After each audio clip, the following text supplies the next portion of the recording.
légèrement la tête vers moi. Voilà. C'est bon. Merci. Il faudrait baisser le menton un petit peu.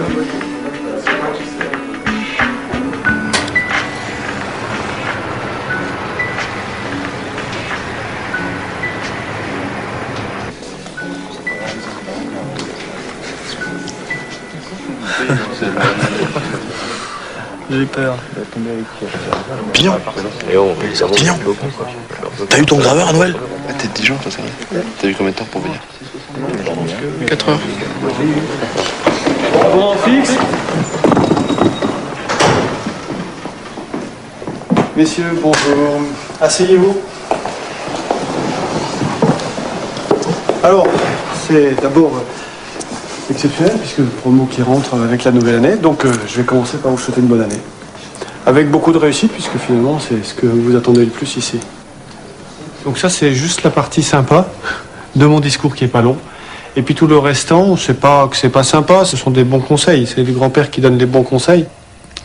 D'abord, si vous voulez réussir, faites un sacrifice et bossez. Ici, c'est plus difficile. Il y a plus de boulot, mais il faut le faire. Il n'y a personne qui fera ce boulot à votre place. Si jamais il se passe un couac et qu'en plus ça vient du manque de travail, ne comptez pas sur moi. Ne comptez pas sur moi, sauf pour vous enfoncer. Quelqu'un, vous pouvez compter sur moi. Il faut vous consacrer à ça. Si vous voulez que ça se passe bien dans le boulot de pilote, il faut que ça se passe bien en dehors de la base aussi, ou dans votre piole, à la maison, etc. Touchez pas à notre image de pilote, touchez pas à notre image d'officier. Si vous êtes frais et disponible, alors vous allez vous éclater. Alors vous aurez du plaisir. D'accord? À ce moment-là, vous l'aurez ce macaron. Sinon, il passe à côté.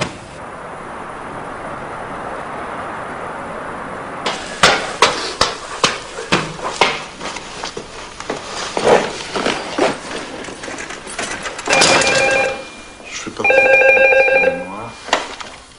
Aviateur du Mans, planton de semaine, bonjour.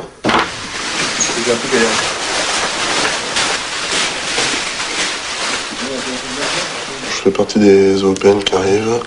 Donc ce serait pour avoir les clés de chambre, tout ça. Vous êtes presque tous dans le même bâtiment. Ok. C'est débile ce que j'ai montré. Vas-y, appelle-moi.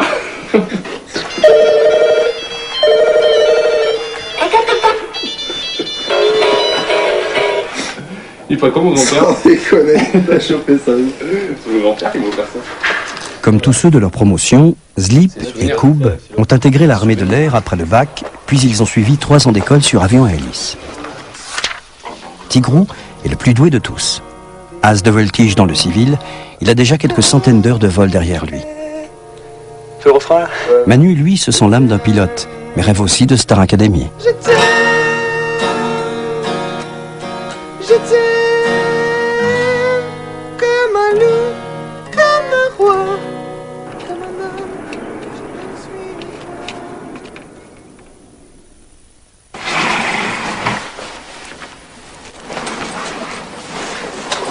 Et Robin? T'as une chemise bleue ou blanche? Ouais, mais je crois que t'as pas l'autre veste bleu marine. Tu vas te mettre une bleue, toi? Bah non, je veux ça, moi. Vous avez tous mis la chemise blanche? Non, t'as mis la bleue, toi? Aïe! Les bleus, c'est que tout le monde les a pas. Les bleus, moi, bah non, les autres en dessous vont arriver en bleu. On va tous dire en bleu, on va en bleu. Ouais, il va faire négatif toute la journée, ils ont dit.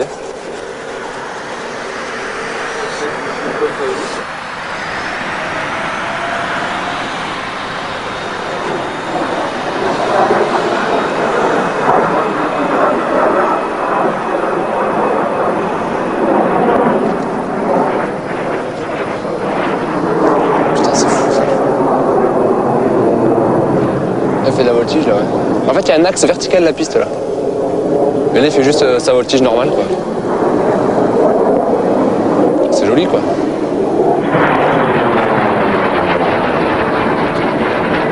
Faire son premier vol sur un avion réaction avec un avion les ailes en flèche, puis pas à la 800 à l'heure, c'est le début du rêve, oui.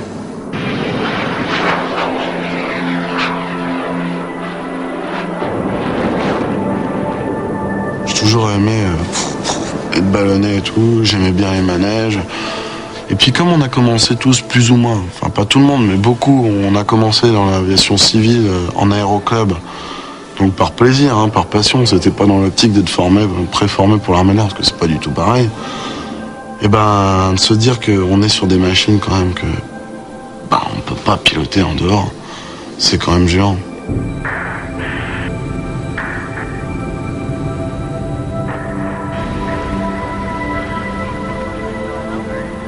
Avant de trouver ça fun, on trouve ça surtout inquiétant parce qu'il va falloir nous aussi aller plus vite dans les calculs, dans les réflexions, dans les anticipations.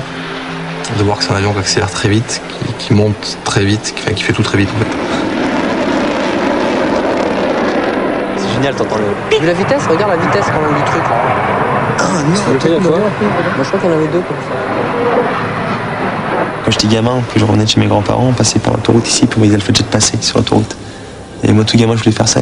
Ouais, excellent. Puis quand j'y pense maintenant, c'est vrai que maintenant c'est moi qui suis dans l'avion et les gens sur l'autoroute.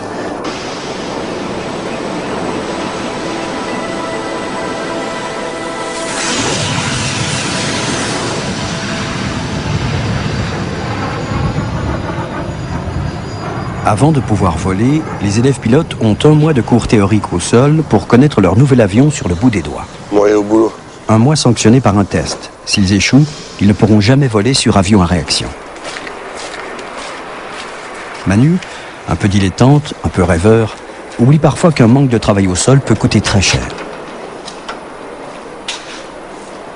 Bonsoir. Je vous souhaite la bienvenue à l'ETIS Alpha Jet. Oui, je suis le Major Martin. Vous allez donc voir la partie technique de l'Alpha Jet. Vous avez un devoir de résultat, à savoir que vous avez une note minimale qui est de 14. L'adjudant-chef Camusi va débuter le stage. Ce sera lui votre leader. L'élève Armandi, vous serez le chef de classe, puisqu'apparemment vous êtes le plus ancien dans le grade. Hein. Monsieur le chef, ils sont à vous. Ce que vous avez derrière vous, c'est une maquette grandeur nature, la moitié d'un Alpha Jet. Les séquences sont commandées par les micros, les électrodistributeurs sont commandés par les séquences des micros. L'électrodistributeur train n'est plus excité, mais vu que les 3 micros ont fonctionné, ce sera l'électrodistributeur trappe qui fonctionnera et les trappes pourront rentrer. C'est bon? De 8h à 17h, la tension est extrême. La masse de travail exigée est énorme et doit être assimilée instantanément. Ça fait 1915 qu'il faut descendre au En vol, tout devra être acquis. À près de 800 km/h et sans radar, on doit être mentalement prêt à gérer tout imprévu, tout incident. Ouais, ce qui est cool. Est-ce que tu as compris? Tu sais, ils te disent, il y a 2 contacts, le voyant vert c'est supérieur à 4,22 litres. Si t'as moins de 145, il s'allume. Et entre les deux, ça peut s'allumer ou s'éteindre, c'est ça? Bah non, ça dépend si c'est montant ou descendant. Ouais, ça marche. Mais en fait, quand tu serres à droite, ça freine droit, et quand tu serres à gauche, ça freine gauche, ou ça freine les deux? Ah non, c'est symétrique. C'est tu répartis, c'est progressif quoi. Ils n'en sont pas conscients, mais on essaie de leur dire, mais c'est le challenge des missions de formation à tout. C'est leur faire développer cette capacité à traiter de plus en plus d'informations, de données de plus en plus importantes, et de savoir les traiter. Et ce qui aggrave complètement les choses, c'est que le cerveau prend des décisions, les prises de décisions interviennent, forcément sous contrainte temporelle, puisqu'un avion avance vite. Donc cette capacité du cerveau à traiter sous forte contrainte temporelle autant de données et prendre une décision, agir, à mon sens, n'existe pas, alors ma connaissance en tout cas n'existe pas dans une autre activité. Que contrairement à la fac où il y a un programme qui est bien défini, nous, le programme, c'est faut tout connaître. Et que n'importe quand l'information peut nous poser n'importe quelle question. Capacité des réservoirs fuselage.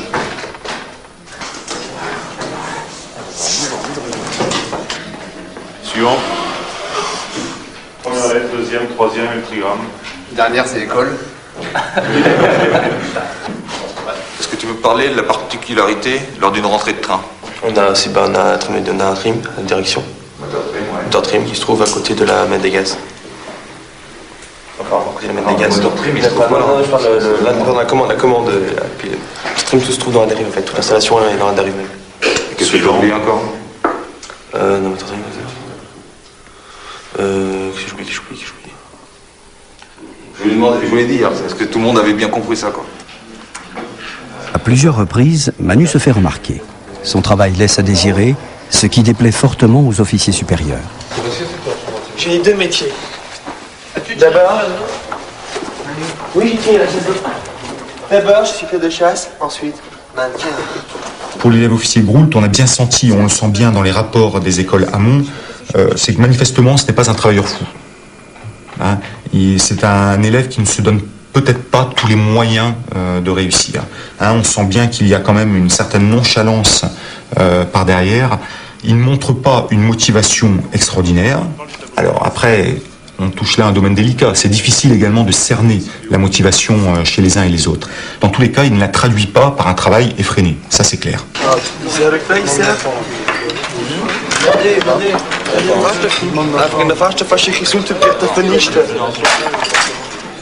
Je crois que c'est du canard. Hein.